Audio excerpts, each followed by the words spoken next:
Happy birthday to you. কে রান্না করছে? দিদি ভাই। কার জন্য?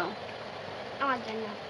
আজ আমার ত্রিধার শুভ জন্মদিন। সারা বছর ধরে অপেক্ষায় থাকে ওর জন্মদিনটা কখন আসবে, কারণ বছরের শুরু থেকে সবার জন্মদিন পালন করা হয় আর বছরের শেষে ত্রিধার জন্মদিনটা পালন করা হয়। তাই সারা বছর বেচারি অপেক্ষায় থাকে যে কখন তার জন্মদিনটা আসবে, আর আজ তার ফাইনালি জন্মদিন চলে এসেছে আর সেজন্য সে সব থেকে বেশি খুশি। আর দেখুন তার খুশির বহিঃপ্রকাশ।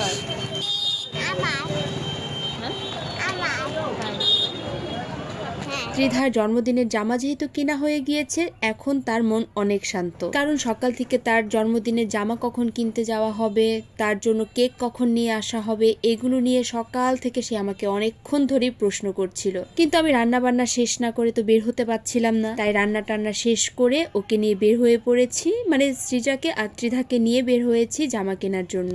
আর জামা কিনে সাথে সাথে কেকটাও কিনে নিলাম। কেকটা কিনে খুব বেশি আর দেরি করিনি, সরাসরি বাসায় চলে এসেছি। এখন ফাইনালি ত্রিধা সন্ধ্যাবেলা জন্মদিনের কেক কাটবে। ত্রিধার চোখে মুখেই দেখা যাচ্ছে যে সে কতটা খুশি। সৃজার পাপাও দোকান থেকে চলে এসেছে কেক কাটার জন্য। আজকে শুধু ত্রিধা জন্মদিনের কেকটাই কাটবে, ওর জন্য আর তেমন কিছু খাওয়া দাওয়ার আয়োজন করিনি, কারণ ওর জন্মদিনের দিন একাদশী ছিল। তবে ওর পছন্দের খাবারগুলো শুক্রবার দিন রান্না করব। Happy birthday to you, happy birthday to you, happy birthday to dear Srija, happy birthday to you. দেখুন দেখুন কেকটা কাটো। আর ব্লাডটা দাও। 1 2 3। Happy birthday to you Tridha, happy birthday to you, to you, happy birthday to you Tridha, happy birthday to you. হাততালি দাও সবাই, তাহলে হাততালি দেওয়ার কথা সব সময় পেতো। এই তো অনেকক্ষণ অপেক্ষার পর ত্রিধা তার জন্মদিনে কেকটা কাটলো। আর আমার ত্রিধার জন্য সবাই অনেক অনেক অনেক আশীর্বাদ করবেন। একবার দেখুন তাদের দুষ্টমিগুলো।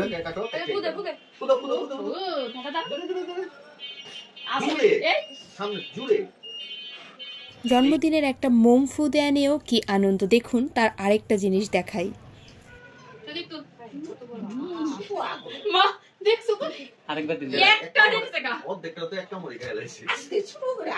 দেখলেন তার অবস্থাটা, এক কামড়ে সে সবটা কেক নিয়ে নিয়েছে। এদিক দিয়ে মাও বলছিল, মানে আমার শাশুড়ি মাও বলছিল যে একটু ছোট করে হা করে একটা সুন্দর করে ছবি তুলো। এবার কেক কাটা শেষ আর বাচ্চাদের সবার হামলা শুরু হয়ে গিয়েছে। কেকের উপরে যত সব ডেকোরেশন ছিল চকলেট দিয়ে সবাই একদম হামলিয়ে পড়েছে খাওয়ার জন্য। আর এদিকে আমি সবাইকে কেকটা একটু কেটে দিয়ে দিব আর আমি দেখাই আমার শ্রেষ্ঠা বুড়ির অবস্থা, সাথে ত্রিধার অবস্থাটাও একবার দেখুন। আচ্ছা কেমন লাগে খেতে? আচ্ছা ওটিও খাবে। কোনটা নাও? না না এটা খেয়ে নাও, এটা খেয়ে নাও। নিতে পারবো ওই আবু তো বতন এটা খেয়ে নাও, হাতেরটা খেয়ে নাও। এটা শেষ করো পরে। কেমন হয়েছে তুই খাব? কেকটা কেমন হয়েছে? ভালো হয়েছে? তোমার ভালো লাগছে?